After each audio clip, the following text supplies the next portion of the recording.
Assalamualaikum warahmatullahi wabarakatuh. Teman-teman calon peserta tes atau seleksi CPNS dan P3K, kembali Guru Cilacap Channel hadir untuk menemani kalian belajar. Kali ini kita akan mempelajari soal-soal seleksi kompetensi bidang pada kompetensi teknis untuk pendidik. Kita mulai soal nomor pertama. Salah satu pengalaman belajar berikut ini sesuai dengan penerapan pembelajaran berbasis masalah adalah: A. Siswa mencoba berbagai cara menyelesaikan masalah. B. Siswa berdiskusi dalam kelompok mengenai suatu masalah. C. Siswa mempresentasikan hasil pekerjaan masing-masing. D. Siswa mengumpulkan data lewat survei dan eksperimen. Jawaban yang benar adalah B. Pembahasan soal nomor 1.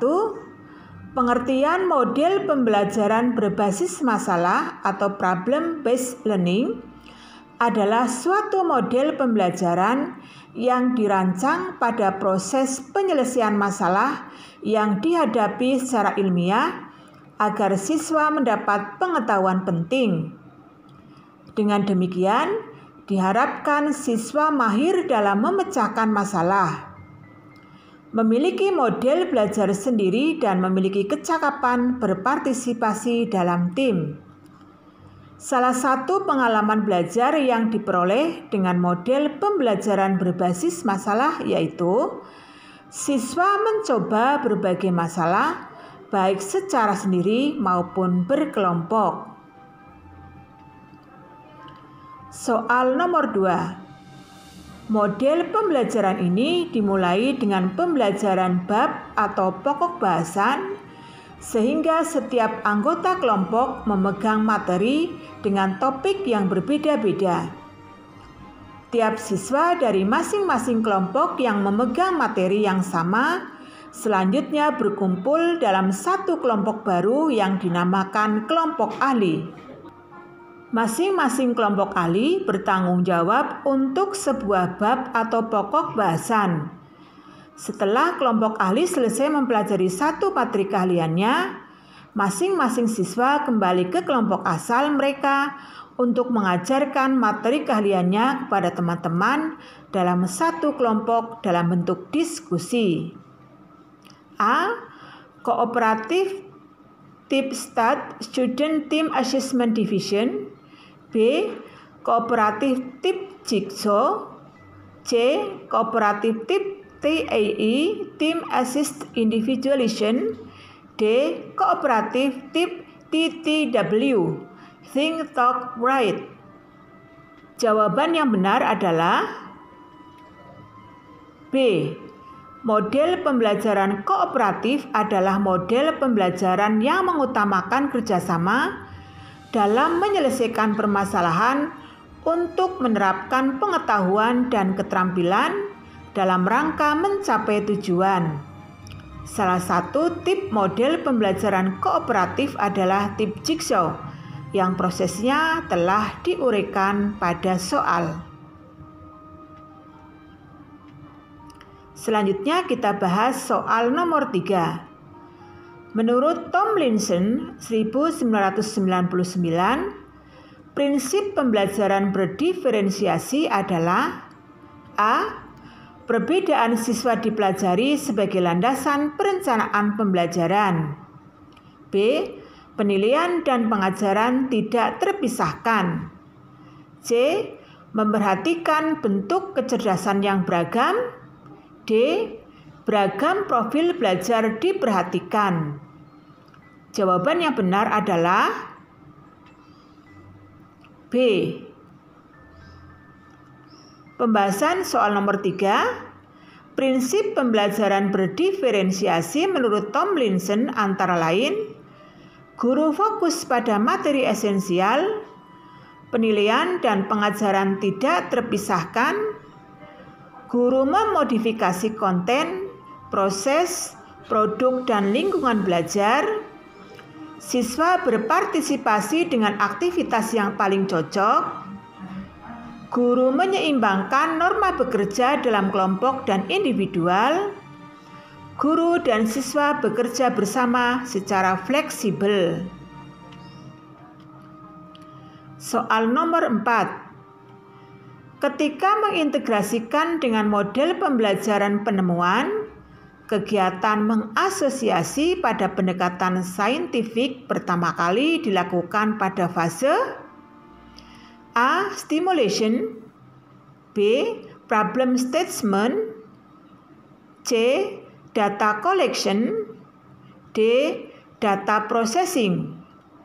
Jawaban yang benar adalah D.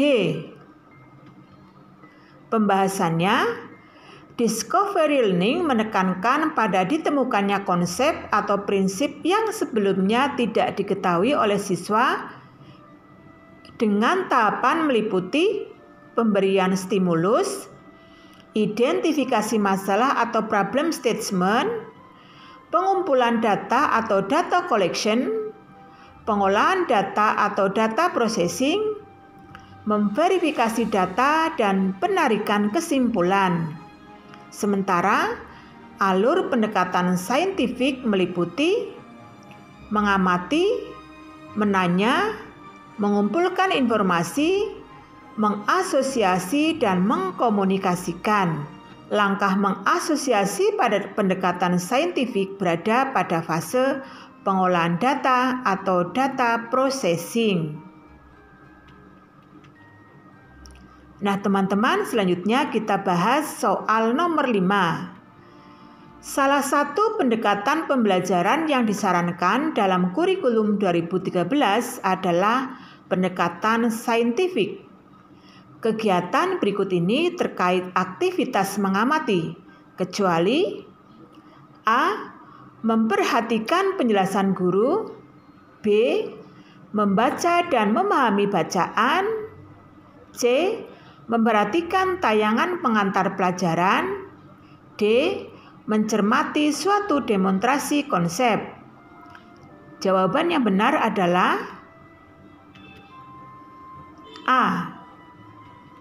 Pembahasannya, pendekatan saintifik merupakan kerangka ilmiah yang diterapkan pada kurikulum 2013. Pendekatan saintifik mengadaptasi langkah-langkah ilmiah pada sains. Menurut Permendikbud nomor 81A tahun 2013 lampiran keempat, proses pembelajaran terdiri atas 5 pengalaman belajar, yaitu mengamati, menanya, mengumpulkan informasi atau eksperimen, mengasosiasikan atau mengolah informasi, dan mengkomunikasikan. Kegiatan belajar yang dilakukan dalam proses mengamati adalah membaca, mendengar, menyimak, melihat tanpa atau dengan alat. Selanjutnya kita bahas soal nomor 6. Manakah di antara pernyataan berikut yang bukan merupakan alasan rasional adanya pengembangan kurikulum dari kurikulum KTSP menjadi kurikulum 2013? A. Adanya tuntutan pendidikan yang mengacu kepada 8 standar nasional pendidikan. B.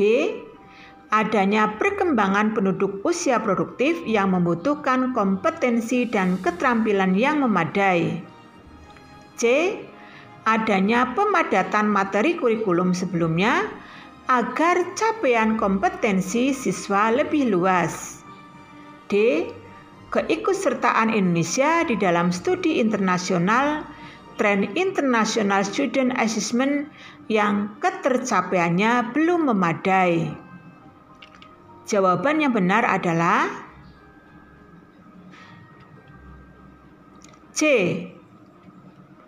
Pembahasannya, alasan rasional pengembangan kurikulum 2013 adalah adanya tantangan internal dan eksternal. Tantangan internal antara lain terkait dengan kondisi pendidikan dikaitkan dengan tuntutan pendidikan yang mengacu kepada 8 standar nasional pendidikan dan adanya perkembangan penduduk usia produktif yang membutuhkan kompetensi dan keterampilan yang memadai. Sedangkan tantangan eksternal antara lain belum tercapainya tren International Student Assessment. Selanjutnya teman-teman kita bahas soal nomor 7. Dalam pengembangan kurikulum, salah satu prinsip yang harus diperhatikan adalah mempertimbangkan agar kurikulum nantinya dapat diterapkan secara luas, disesuaikan dengan karakteristik potensi siswa dan dinamika masyarakat. Pertimbangan tersebut merupakan prinsip A. Relevansi, B. Kontinuitas, C. Fleksibilitas, D. Efisiensi dan efektivitas. Jawaban yang benar adalah C. Pembahasannya, prinsip dalam pengembangan kurikulum meliputi A. Relevansi yang maksudnya kurikulum harus memiliki kesesuaian dengan kebutuhan sehingga bermanfaat. B. Fleksibilitas maksudnya mempertimbangkan agar kurikulum nantinya dapat diterapkan secara luas, disesuaikan dengan karakteristik potensi siswa dan dinamika masyarakat. C. Kontinuitas maksudnya isi program dan penerapan kurikulum di setiap sekolah harus memberikan bekal untuk mengembangkan potensi secara berkesinambungan. D. Efisiensi dan efektivitas maksudnya kurikulum memungkinkan penerapannya secara mudah dan dengan biaya yang proporsional. Selanjutnya kita bahas soal nomor 8. Kurikulum yang dikembangkan harus mengandung hal-hal yang baru sehingga dapat membantu siswa untuk dapat mengembangkan setiap potensi yang dimilikinya. Pernyataan tersebut sesuai dengan salah satu peran kurikulum yaitu A. Peran konservatif, B. Peran kritis, C. Peran evaluatif, D.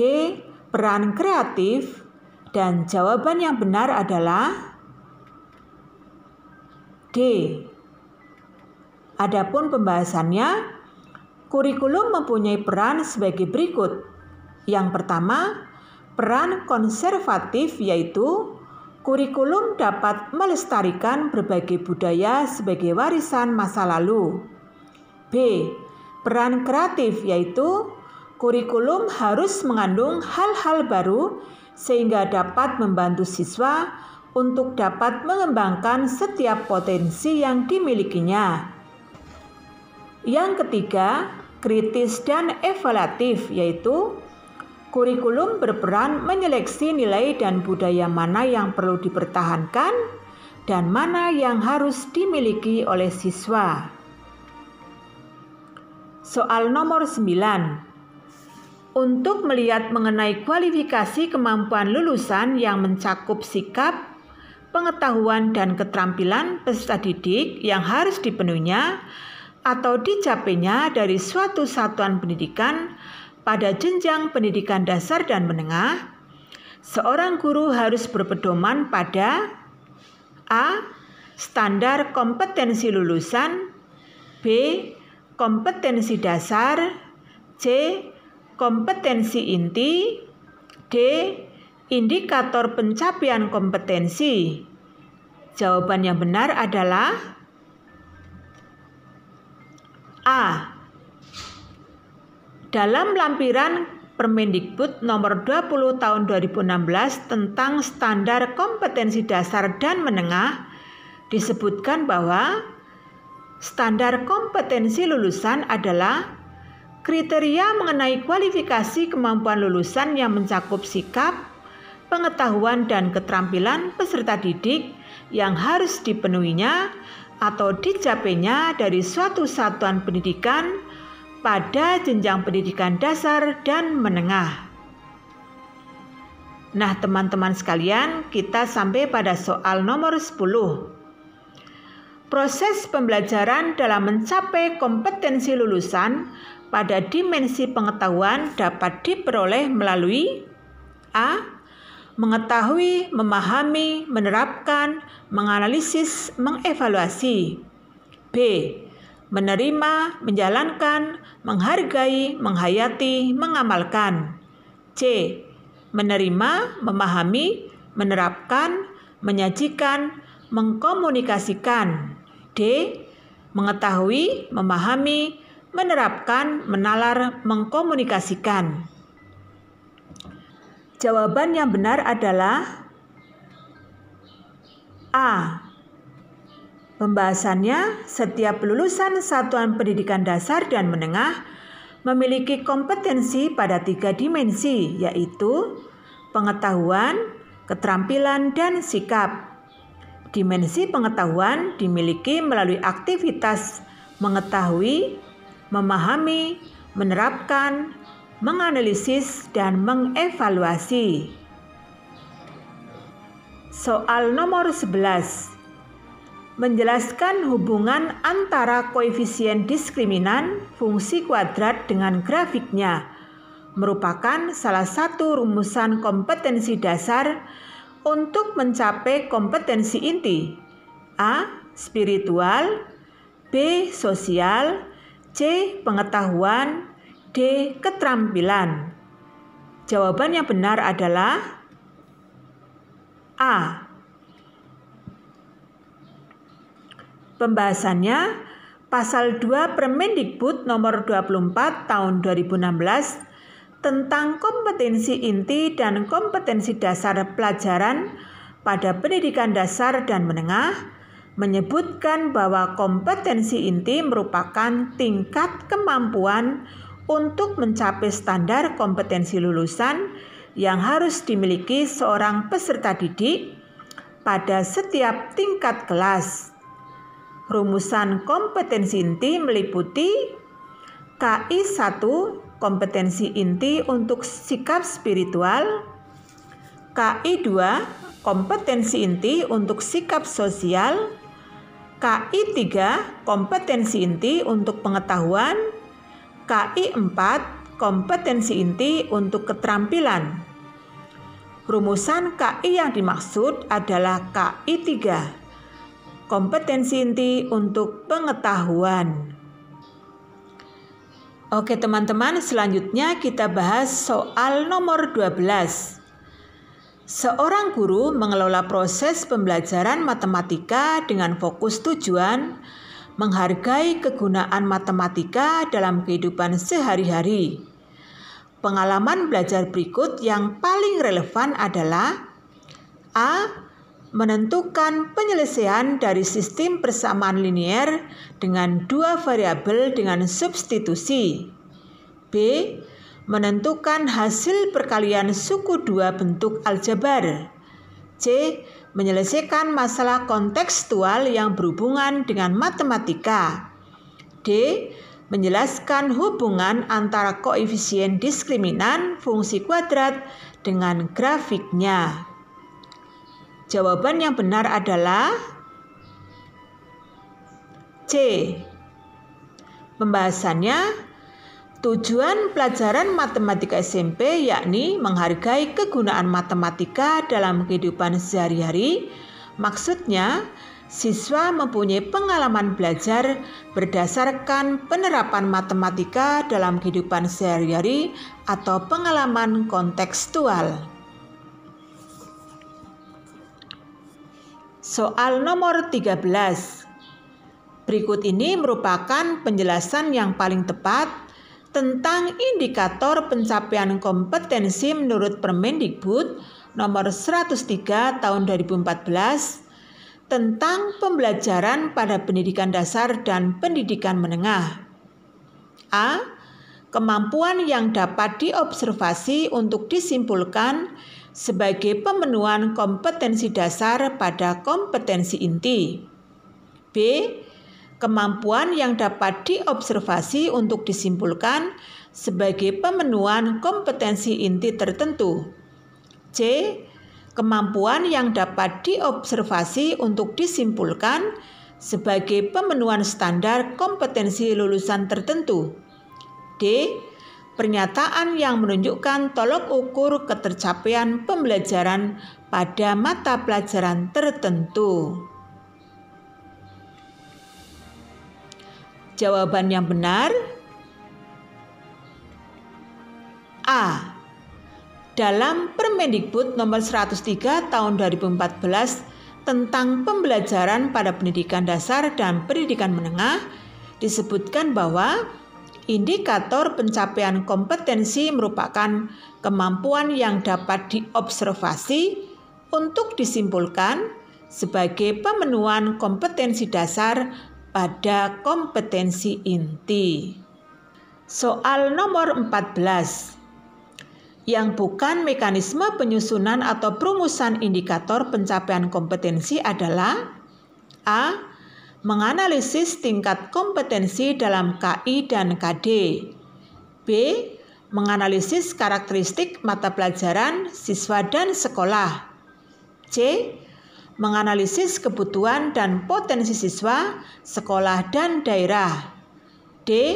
Mengutamakan tuntutan kompetensi yang dapat dilihat melalui kata kerja yang digunakan dalam KD. Jawaban yang benar adalah D.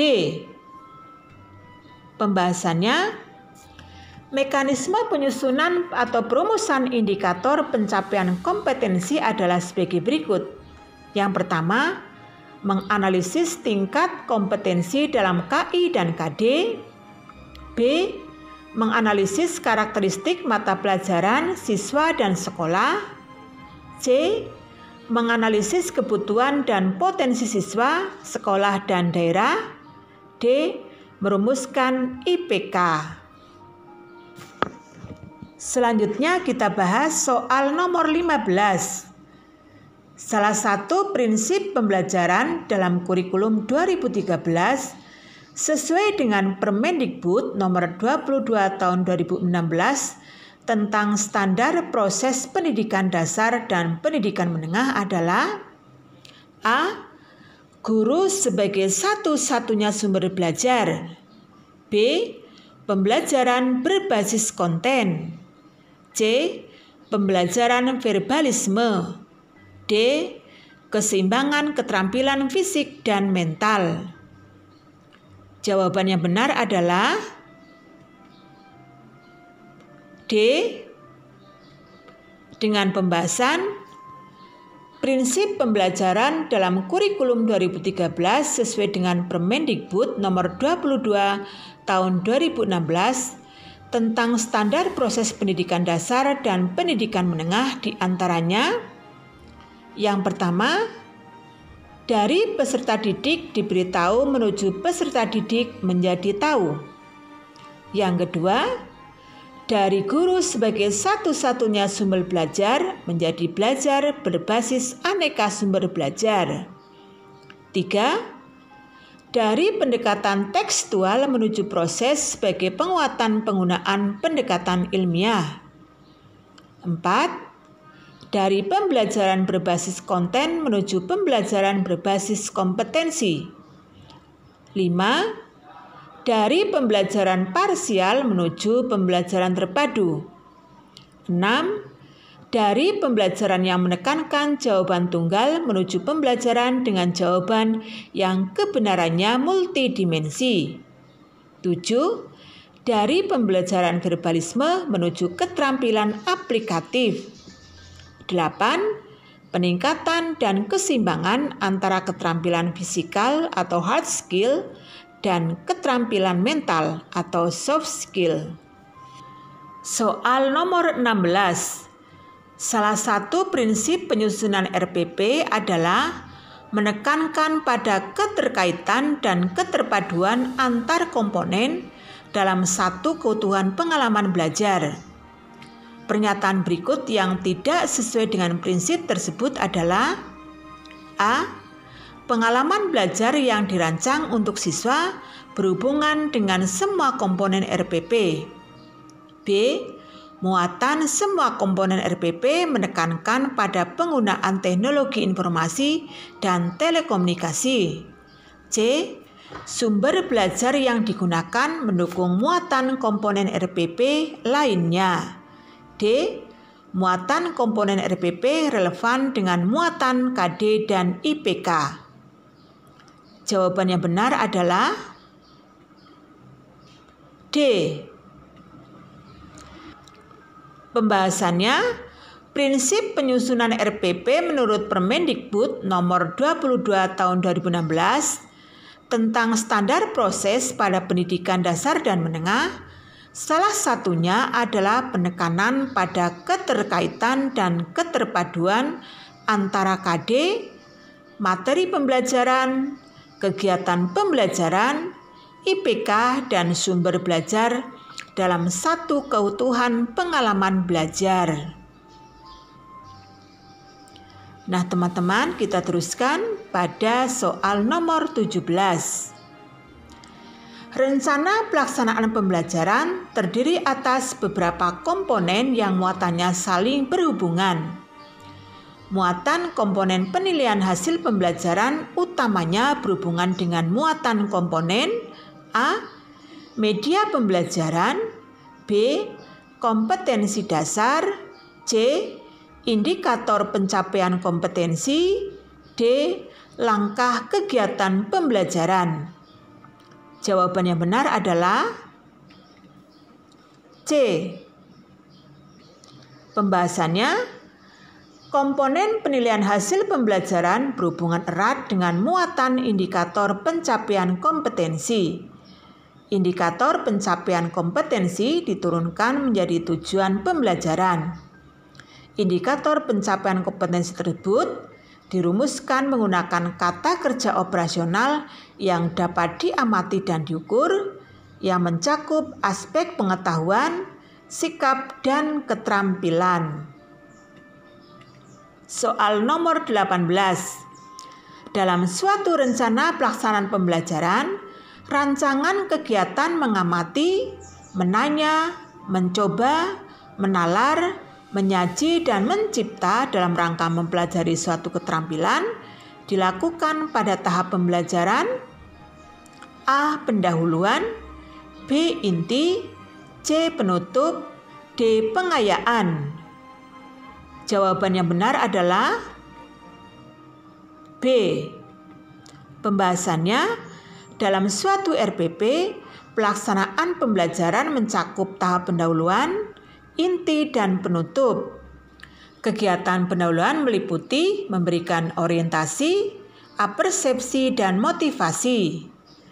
Kegiatan inti meliputi penggunaan model, metode, media, dan sumber belajar. Kegiatan penutup meliputi refleksi, evaluasi, umpan balik, informasi rencana kegiatan pada pertemuan berikutnya. Selanjutnya kita bahas soal nomor 19. Berikut ini yang bukan merupakan tujuan penilaian hasil belajar oleh pendidik adalah A. Untuk mengetahui tingkat penguasaan peserta didik terhadap materi yang telah diberikan. B.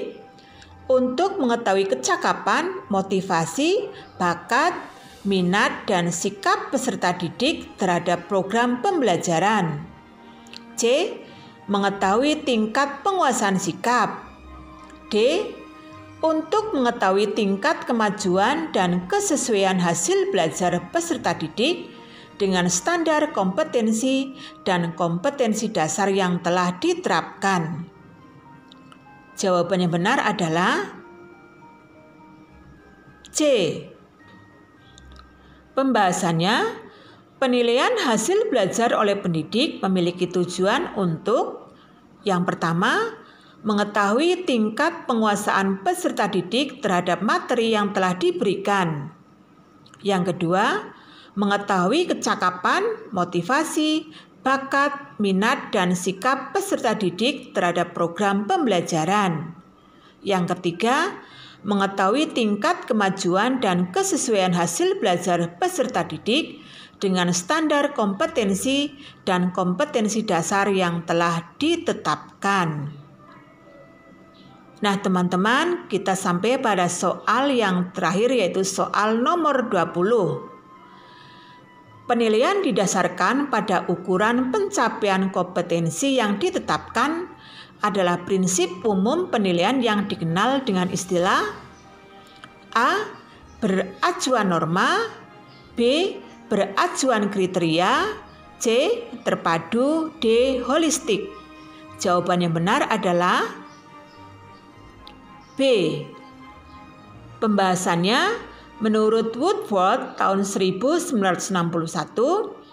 ada dua jenis pedoman yang bisa digunakan untuk menentukan nilai atau mengubah skor menjadi nilai sebagai hasil evaluasi, yaitu yang pertama, penilaian acuan patokan, yakni membandingkan skor yang diperoleh seorang individu dengan standar yang sifatnya mutlak, absolut, atau kriteria tertentu.